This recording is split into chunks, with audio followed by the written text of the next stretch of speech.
একবার বানিয়ে নিয়ে ডিপ ফ্রিজে রেখে খাওয়া যাবে পুরো 1 মাস। তো সামনে যেহেতু রমজান মাস আসছে, আর এই রমজানের প্রস্তুতি নিয়ে হাজির হয়ে গেছি আমি আপনাদের মাঝে। এটা ফ্রোজেন করে রেখে দিয়ে ফুল 1 মাস খেতে পারবেন, আর টেস্টের কোনো এদিক ওদিক হবে না। তো আজকে আপনাদের সাথে শেয়ার করব চিকেন নাগেটস, আর সেটাও খুব কম সময়ে অল্প উপকরণে। আর বানিয়ে নিতে পারবেন স্টুডেন্ট আপু থেকে ব্যাচেলার ভাইয়া এবং নতুন আপু যারা আছেন। পুরান আপুরা তো অবশ্যই পারবেন। তো যদি পছন্দ হয় অবশ্যই একটা শেয়ার করে দিবেন। তো সরাসরি রেসিপির জন্য যাচ্ছি। আর রেসিপির জন্য এখানে আমি 300 গ্রামের চিকেনের যে বুকের অংশটা থাকে ওখান থেকে একদম হাড্ডি ছাড়া চিকেন নিয়ে নিচ্ছি 300 গ্রাম। আর ওটা আমি ধুয়ে পানি ঝরিয়ে নিয়ে এখন একটা মিক্সিং জারে দিয়ে দিব। তারপরে দিয়ে দিব মরিচ গুঁড়ো আর সাদা এবং কালো গোলমরিচ গুঁড়ো 1 চামচ, আদা রসুন 1 চামচের থেকে একটু কম, লবণ স্বাদ মতো এবং সয়া সস হচ্ছে গিয়ে 1 চামচ দিব। এটাই হচ্ছে মশলা, আর কোনো এক্সট্রা মশলা আমি দিচ্ছি না। তো এখন দেখেন আমি এই যে চিকেনটা, এটা কিন্তু একদম আমি মিহি করে নেই নাই, ওটা আমার পছন্দ না। আপনাদের যদি পছন্দ হয় তো আপনারা একবারে মিহি করে নেবেন। আমি একটু মানে আশ্বাস রেখেছি। তো দেখেন এই মাংসর মাঝে আমি দিয়ে দিচ্ছি এখন কর্নফ্লাওয়ার, আর এখানে আমি 2 চামচ দিয়ে দিয়েছি। আপনারা আপনাদের পছন্দ মতো এখানে কিন্তু পাউরুটিও দিতে পারেন আপনারা, কিন্তু আমি দিব না। তো এখন সুন্দর করে হাতে মেখে নিব, আর মেখে নিয়ে মোটামুটি সব উপকরণ মিশিয়ে নিয়ে একদম সুন্দর একটা ডো বানিয়ে নিচ্ছি। আর ডোটাকে আমি কাছে থেকে দেখিয়ে দিচ্ছি দেখেন। তো এখন আবার এর মাঝে আমি দিয়ে দিব সামান্য তেল। তেলটা দিয়েও কিন্তু আমি সুন্দর করে আবার তেলটাকে একটু মিশিয়ে নিব এই চিকেনের সাথে। আমি যখন নাগেটসের শেপ দিব তখন যে হাতে লেগে না যায়। তারপরে আমি যে প্লেটে রাখবো সেটাও একটু তেল ব্রাশ করে নিয়ে নিচ্ছি, আর হাত ধুয়ে এসে হাতেও কিন্তু আমি তেল নিয়ে নিয়েছি। তো এখন আমি নাগেটসের শেপ দিব। এটা মনে হবে প্রথমটা একটু কঠিন, বাট একটা দেওয়ার পরে প্রত্যেকটা শেপ কিন্তু খুব ইজি এবং সহজ হয়ে যাবে। তো দেখেন হাতে নিয়ে কিভাবে আমি শেপ দিয়ে নিচ্ছি। আর শেপ দেওয়াটা গোল, লম্বা, তারপরে এই যে আমরা যে চিকেন ফিঙ্গার খাই ওটার মতো আপনারা দিতে পারেন, যে যেরকম পছন্দ সেরকম দিতে পারেন। তো প্রথমটা আমার শেপ দিয়ে নেওয়া শেষ। এখন আমি আরও একটা আপনাদের সাথে শেয়ার করব, তারপরে একই প্রসেসে আমি সব বানিয়ে নেব।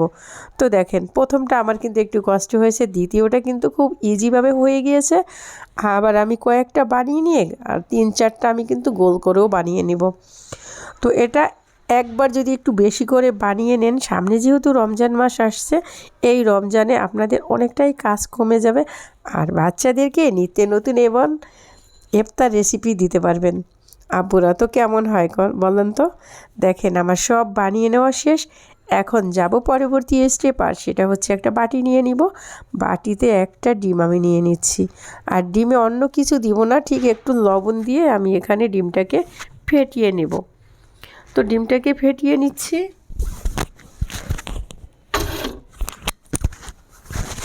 তারপরে ডিমটাকে একটা সাইডে রেখে দিয়ে এখানে আমি নিয়ে নিচ্ছি ব্রেড ক্রাম্ব। এই একটা চিকেনের নাগেটস যেটা, ওটা নিয়ে ডিমের ভিতরে দিয়ে তারপরে আমি ব্রেড ক্রাম্বে সুন্দর করে কুটিং করে নিব। আর কুটিং করার সময় আপনারা যদি শেপ একটু এদিক ওদিকও হয়ে যায়, কুটিং করার সময় কিন্তু সুন্দর করে শেপটা দিয়ে দিতে পারবেন একদম ইজিভাবে। দেখেন তো আমি আপনাদের সাথে এভাবে 2-1টা দিয়ে শেয়ার করব, আর বাদবাকি একইভাবে আমি করে নিব। তো আপুরা যেটা বলছিলাম, বাচ্চারা সারাদিন রোজা থেকে বাচ্চারা যদি এরকম তাদের পছন্দ মতো ইয়ামি ইয়ামি ইফতারি পায়, তো বাচ্চারা খুশি খুশিতে রমজান মাসে সব রোজা করবে। আর আমাদের কি করতে হবে, একদিন এরকম একটু সময় নিয়ে এক পদের ইফতার রেসিপি বানিয়ে নিয়ে ফ্রোজেন করে ডিপ ফ্রিজে রেখে দিও। মাঝে মধ্যে বের করে ভাজার ঠিক 20 মিনিট আগে বের করে নিয়ে রেখে দিয়ে তারপরে ভেজে নিয়ে বাচ্চাদের সামনে আপনারা দিবেন।